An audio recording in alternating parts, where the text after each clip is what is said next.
Bonjour mes amis, que Dieu vous bénisse.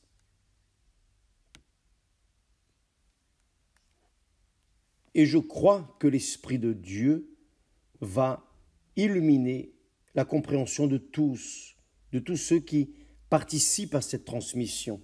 J'ai la certitude de cela. Parce que ce n'est pas ma parole, ce ne sont pas mes pensées, ce ne sont pas mes idées, non.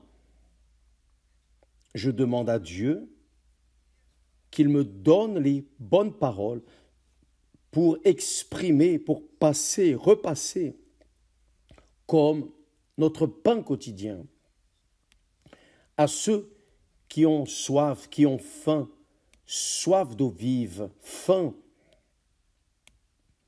du pain qui est descendu du ciel, le pain du Seigneur Jésus. Seul le Saint-Esprit a les conditions de nous faire comprendre sa parole. Pourquoi? Parce que c'est une guerre. C'est une terrible guerre entre les pouvoirs de ce monde négatif, du royaume de ce monde, et le pouvoir du royaume de Dieu. Mais qui choisit? Qui fait l'option de ce qui est correct? Là, évêque, bien sûr, c'est de Dieu. Nous voulons savoir les choses de Dieu. C'est vrai, je sais que beaucoup de personnes ont un intérêt. Cependant, le texte sacré dit, à travers l'apôtre Paul, le Saint-Esprit dit que le Dieu de ce siècle, c'est-à-dire le roi du royaume des ténèbres, a aveuglé, il a bloqué l'intelligence, la compréhension, l'intelligence des personnes. Voyez ce que dit ici le texte, c'est très fort. Là, en 1 Corinthiens, l'apôtre Paul dit, laissez-moi trouver ici,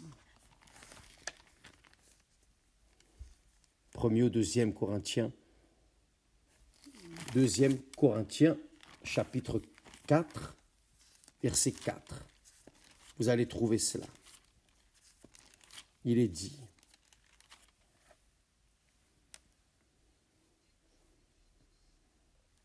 le Dieu de ce siècle. Qui est le Dieu de ce siècle? Qui est le Dieu de ce siècle? Le Dieu de ce siècle est le Dieu du siècle passé et il sera le Dieu des siècles à venir jusqu'à la venue de notre Seigneur Jésus. Le Dieu de ce siècle, qui est le diable, a aveuglé l'intelligence pour les incrédules. Il a aveuglé l'intelligence pour les incrédules. Qui sont les incrédules? Ceux qui ne considèrent pas ce que Dieu a dit ou ce que Dieu dit dans sa parole. Donc, le Dieu de ce siècle,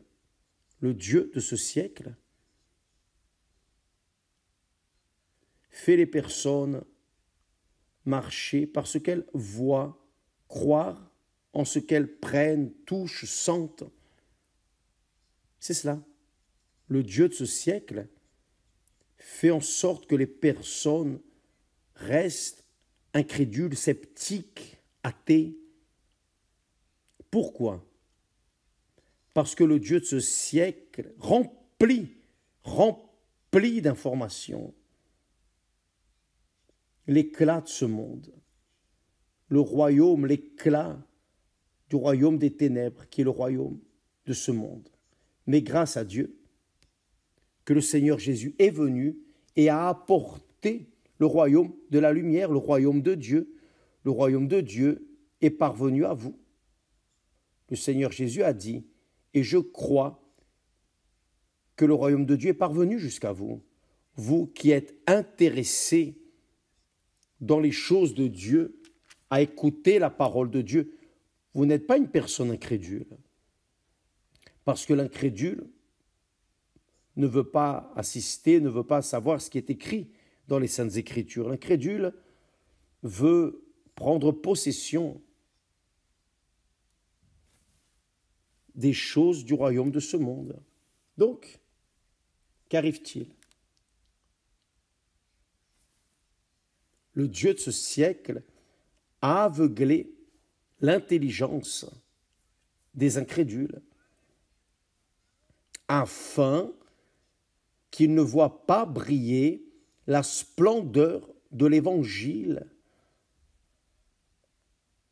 la splendeur de la parole de Dieu, la lumière qui illumine nos idées, nos pensées, nos cœurs, la lumière qui fait les ténèbres disparaître. C'est l'évangile du Seigneur Jésus. Donc, qui participe à nos retransmissions, évidemment, c'est parce que ces personnes sont à la recherche de la vérité.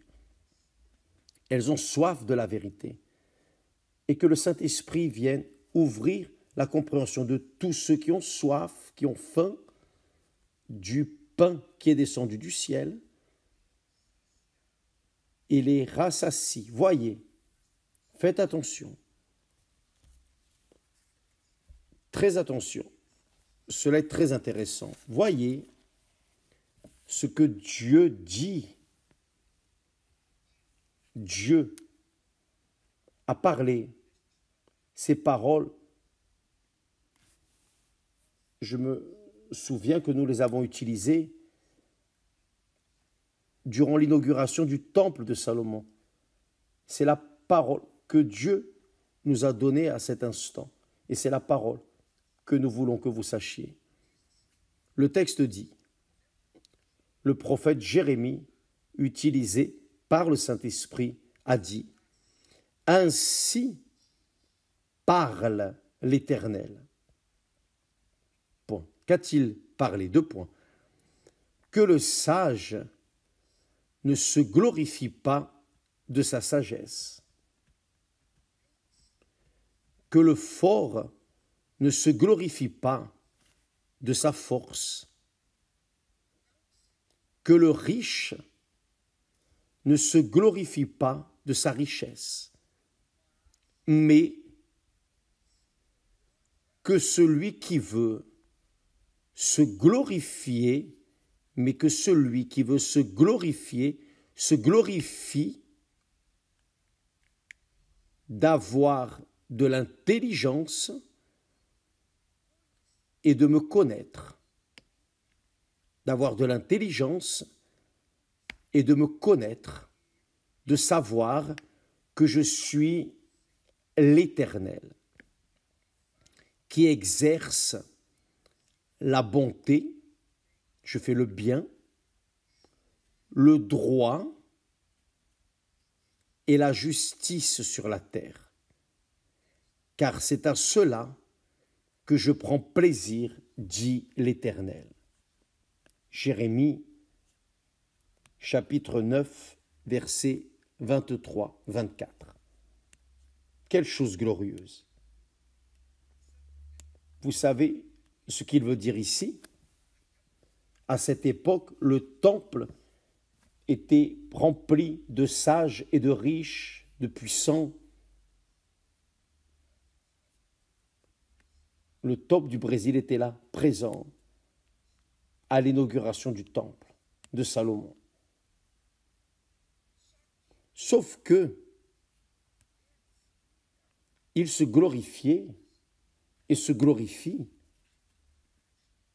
les puissants, les autorités maximum de notre nation se glorifie du pouvoir, le pouvoir du stylo, le pouvoir de la science, de la connaissance, la force politique, enfin, tout ce qui enveloppe ce monde, les puissances de ce monde,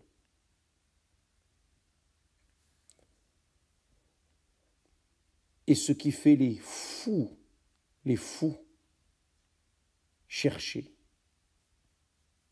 Dieu, dans sa grandiose et infinie sagesse, immensurable sagesse et pouvoir, il est le commencement et la fin de toutes les choses.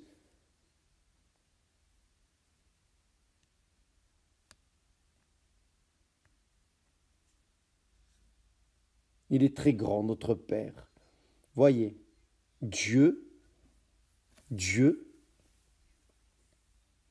a donné à l'humanité un homme. Il a envoyé un homme qui avait tout le pouvoir, ici sur terre. Le pouvoir, la force, le pouvoir politique, le pouvoir de la richesse. Et cet homme, très sage, nous parlons de Salomon, il a été l'homme le plus sage sur la terre. Logiquement, il ne se compare pas au Seigneur Jésus. Le Seigneur Jésus a été exceptionnel. Mais je parle de l'être humain, naturel. L'homme que Dieu a envoyé, qui est venu régner en Israël. Alors, le sage Salomon, l'homme le plus riche, il n'y a personne qui a été, qui est ou qui sera aussi riche que Salomon, ni aussi puissant comme a été Salomon, ni plus sage que n'a été le roi Salomon. Parce que Dieu, l'Esprit de Dieu était sur lui. L'Esprit de Dieu, l'Esprit de pouvoir, l'Esprit de sagesse, l'Esprit de la richesse, de la gloire. Mais Salomon, avec tout son pouvoir, toute sa gloire, toute la sagesse, a failli, et il a terriblement failli. Il est descendu aux profondeurs de l'enfer, avec toute sa sagesse, avec toute sa richesse, avec toute sa gloire.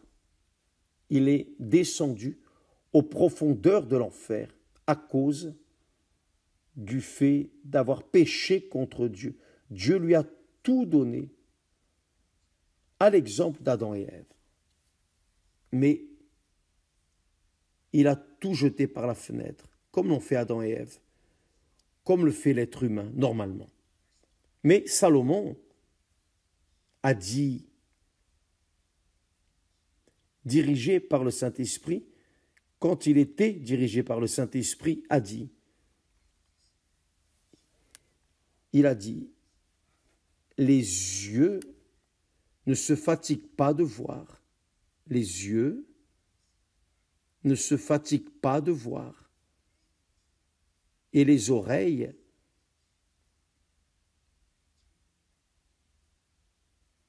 ne se lassent pas d'entendre. Et c'est vrai. En relation aux yeux, la personne va dans un centre commercial et elle s'enchante avec tout ce qu'elle voit. Sauf que elle va dans un autre centre commercial et elle s'enchante aussi avec tout ce qu'elle voit. Et tant qu'il y a des centres commerciaux qu'elle aura à visiter, elle ne va pas s'arrêter de vouloir voir. C'est la même chose avec les oreilles, spécialement l'individu, la personne qui aime les ragots, elle va toujours trouver des personnes qui veulent écouter les ragots. C'est vrai. Donc, Salomon dit, dans sa sagesse, il a dit, « J'ai appliqué mon cœur à rechercher et à sonder par la sagesse tout ce qui se fait sous les cieux. » C'est-à-dire, il était le tel, n'est-ce pas, en termes de sagesse.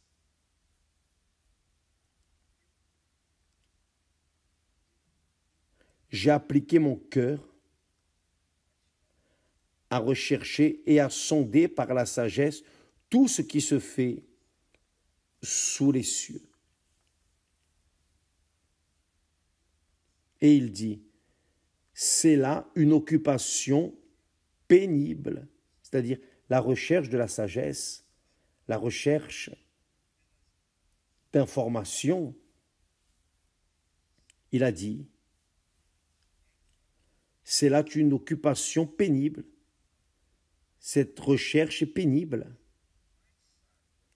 Les plus sages d'aujourd'hui, les plus riches d'aujourd'hui, en d'autres mots, je pense de cette manière, les puissants d'aujourd'hui vont passer. Demain, d'autres occuperont leur place. C'est la réalité. C'est là une occupation pénible, a dit Salomon.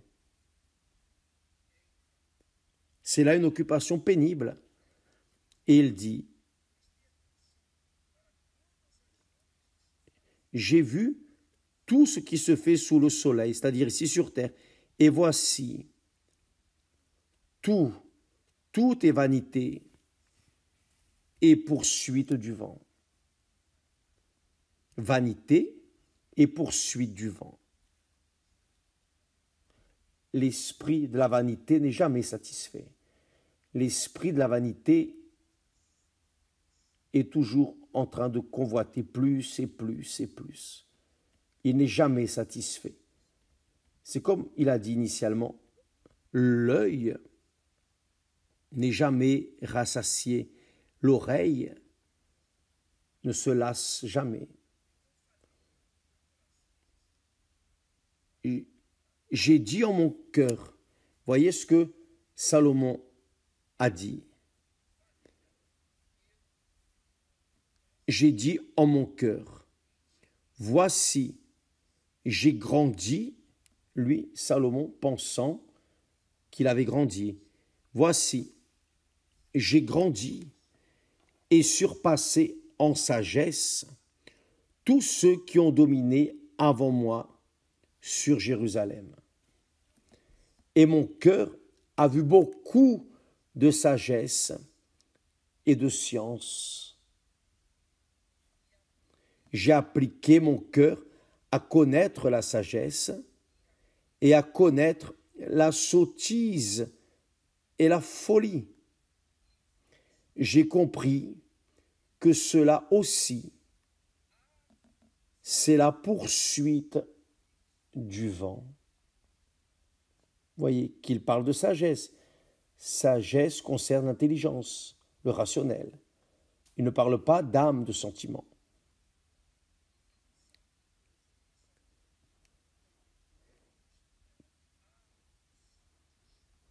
J'ai compris que cela aussi, c'est la poursuite du vent, car avec beaucoup de sagesse, on a beaucoup de chagrin.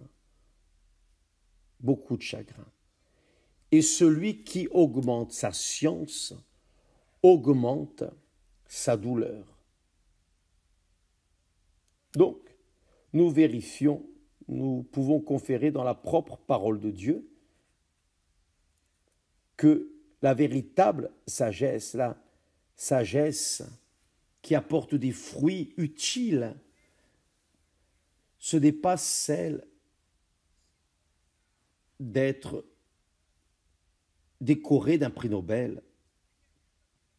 La véritable force n'est pas celle où la personne lève un poids incalculable, un poids énorme, un poids au-dessus de la capacité normale de l'être humain. Non. Et la richesse, l'argent, le pouvoir économique n'est capable de garder la vie d'une personne, soutenir la vie d'une personne pour toute l'éternité. Donc Dieu parle ici que le sage ne se glorifie pas de sa sagesse, que le fort ne se glorifie pas de sa force, car tout le monde, les personnes qui vivent de ce monde veulent se glorifier, veulent se montrer. Vous pouvez voir sur les réseaux sociaux des personnes voulant apparaître et elles font de tout pour apparaître. Ce n'est pas vrai. Elles font n'importe quoi pour apparaître. Et elles apparaissent. Mais juste pour un moment.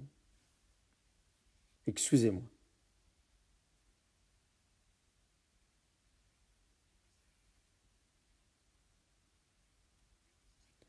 Dieu nous enseigne le chemin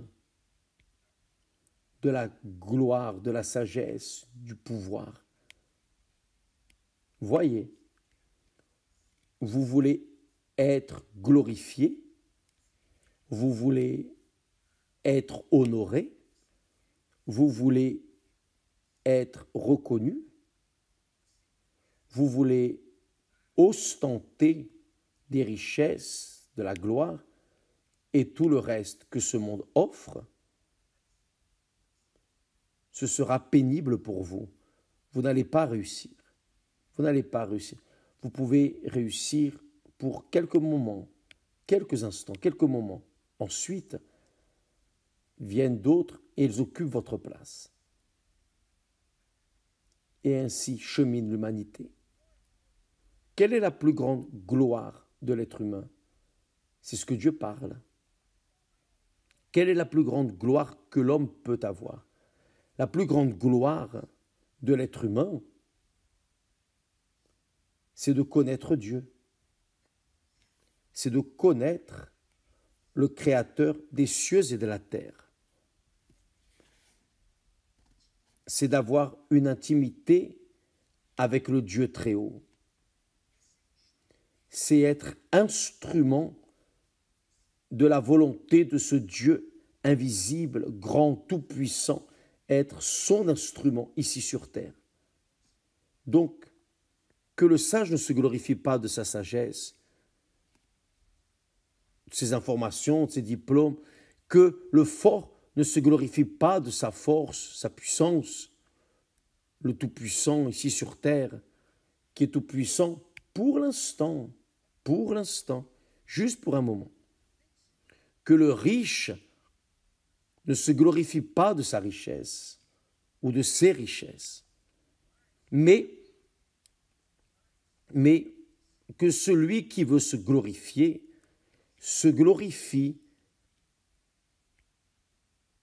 d'avoir de l'intelligence et de me connaître. D'avoir de l'intelligence et de me connaître. De savoir que je suis l'Éternel. Lorsque nous faisons une campagne de foi pour que les personnes reçoivent le baptême du Saint-Esprit, lorsque nous parlons aux personnes de tourner le dos au monde pour s'incliner devant Dieu, devant sa sainte parole et obéir, laisser les choses erronées et commencer à faire ce qui est correct, ce qui est juste, correct, c'est pour que les personnes viennent à connaître le Dieu de la bonté, de la justice et du jugement. C'est là. Mais que celui qui veut se glorifie d'avoir de l'intelligence et de me connaître, de savoir que je suis l'Éternel. Donc, quand une personne à cette révélation personnelle, divine, cette révélation du propre Père pour elle, elle devient la personne la plus riche, la plus sage, la personne la plus forte de ce monde, indépendamment des luttes. C'est ce qui est arrivé à l'apôtre Paul. Vous accompagnez cette série de Paul, vous voyez, Paul a tourné le dos à toute sa sagesse, toutes ses informations intellectuelles. Il a tout laissé, tout, pour suivre celui qui un jour s'est révélé à lui. Il a entendu cette voix de Dieu. « Oh Paul, Paul, pourquoi me persécutes-tu » C'est juste ça. Pourquoi me persécutes-tu? Comment te persécuter? Oui, en persécutant mes petits. Tu es en train de me persécuter. Peut-être que Dieu est en train de vous parler en ce moment. Vous êtes implacable envers ceux qui croient dans le Seigneur Jésus. Par le fait de ne pas avoir de grandes informations, par le fait de ne pas avoir de grandes connaissances, par le fait de n'avoir rien, pas d'argent, de richesse, de pouvoir, rien. C'est un petit grain de sable au milieu de la mer, mais qui porte en lui l'Esprit de Dieu, la vie. Et non la vie juste pour 90, 100 ans, non, mais pour toute l'éternité. Que celui qui se glorifie, ça c'est la gloire. La gloire des véritables sages, des véritables forts, des véritables riches. Cette gloire ne termine jamais. Cette sagesse, cette force, cette richesse sont pour toute l'éternité. Et Dieu, dans la personne du Saint-Esprit, veut descendre sur vous et faire de vous sa gloire dans ce monde. Le saviez-vous? Dieu, je vais parler bien proche de vous, voyez bien, Dieu veut faire de vous un instrument de sa volonté ici sur terre. Dieu veut que sa gloire vienne occuper votre vie, votre corps, et faire de lui la demeure du Très-Haut. Donc, quand une personne cherche le Saint-Esprit, les signes du Saint-Esprit comme les langues étranges, c'est très pauvre, c'est très pauvre. Vous pensez que Dieu, dans son infinie miséricorde et grandeur, veut descendre sur une personne pour parler en langue qu'elle ne comprend même pas. Il utilise des personnes pour parler en langue. Je parle en langue, mais je parle seulement avec Dieu. Je ne parle pas pour que les autres sachent, pour qu'elles m'écoutent. Non. Parfois la personne parle en langue, mais elle dit aussi des mensonges. Et quelle est cette langue étrange? Donc, mes amis, pensez, raisonnez, utilisez la foi avec intelligence, utilisez la foi avec le raisonnement. Dieu, dans toute sa grandeur et gloire, est si humble qu'il vient et fait sa demeure en ceux qui ont soif de le connaître, qui ont faim de le connaître. C'est pour cela que le Saint-Esprit ne vient pas sur tous.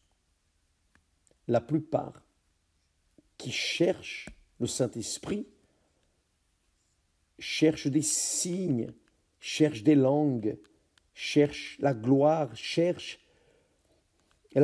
ce monde, l'ostentation. Elles veulent le Saint-Esprit pour dire à d'autres personnes, « Ah, moi aussi j'ai le Saint-Esprit. Oh, je suis de Dieu. » Quel gaspillage d'intelligence, de compréhension, n'est-ce pas vrai? Parfois la personne dit qu'elle a le Saint-Esprit et elle n'a pas un minimum de sagesse, un minimum de sagesse. Quel est cet esprit? Mes amis, ouvrez votre tête, votre compréhension. Si vous êtes cette personne qui cherche le Saint-Esprit pour frotter votre ego, caresser votre ego, vous allez perdre votre temps. Vous allez perdre votre temps. Vous perdez votre temps. Vous voulez recevoir le Saint-Esprit pour ostenter dans l'Église ou pour être ouvrier, ouvrière, pour être ceci ou cela. Non. Le Saint-Esprit est la gloire de Dieu à l'intérieur de ceux qui ont soif de justice. C'est la gloire de Dieu, de ceux qui ont la bonté de Dieu. J'ai l'habitude de dire, qui a le Saint-Esprit veut donner, a un intérêt à donner. Pourquoi? Parce qu'il se transforme en source naturelle. Que ce soit dans la sécheresse, que ce soit dans les torrents, dans les tourments, la source est toujours en train de couler, la source est toujours en train de donner. Qui a le Saint-Esprit veut donner, veut transmettre, veut transférer tout ce que Dieu lui donne à d'autres personnes. Mais qui n'a pas, ne veut que recevoir, ne veut que gagner, ne veut qu'ostenter, ne veut que montrer aux autres qu'il a quelque chose qu'il n'a pas. Elle n'a pas, la personne n'a pas. Elle n'a pas l'Esprit de Dieu. Et pour cela, elle est vide. Elle est vide. Elle est une personne triste. Elle est une personne malheureuse. Malheureuse, ça, c'est la réalité. Ça vaut la peine que vous receviez le Saint-Esprit. Qu'est-ce qui vous coûte pour recevoir le Saint-Esprit? Qu'est-ce que ça coûte pour avoir cette gloire, la gloire de Dieu en soi? Qu'est-ce que ça coûte? Ça coûte de renoncer à l'amour du monde. Ça coûte de renoncer à vos vanités, futilités, les choses passagères du monde. Car tout cesse, tout termine. Mais qui a le Saint-Esprit fait la volonté de Dieu et demeure pour toujours. Que le sage ne se glorifie pas parce qu'il a reçu l'honneur du prix Nobel, de la sagesse, de la science. Que le sage ne se glorifie pas parce que le plus fort, le plus sage des hommes, des leaders mondiaux,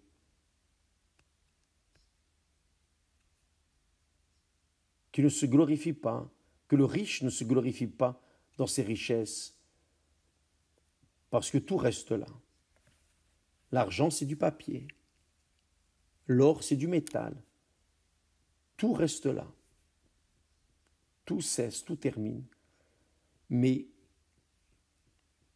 celui qui connaît le Seigneur, c'est-à-dire celui qui a le Saint-Esprit, celui qui a reçu l'Esprit de Dieu, qui a été scellé, tamponné par le Fils de Dieu lui-même, le Seigneur Jésus.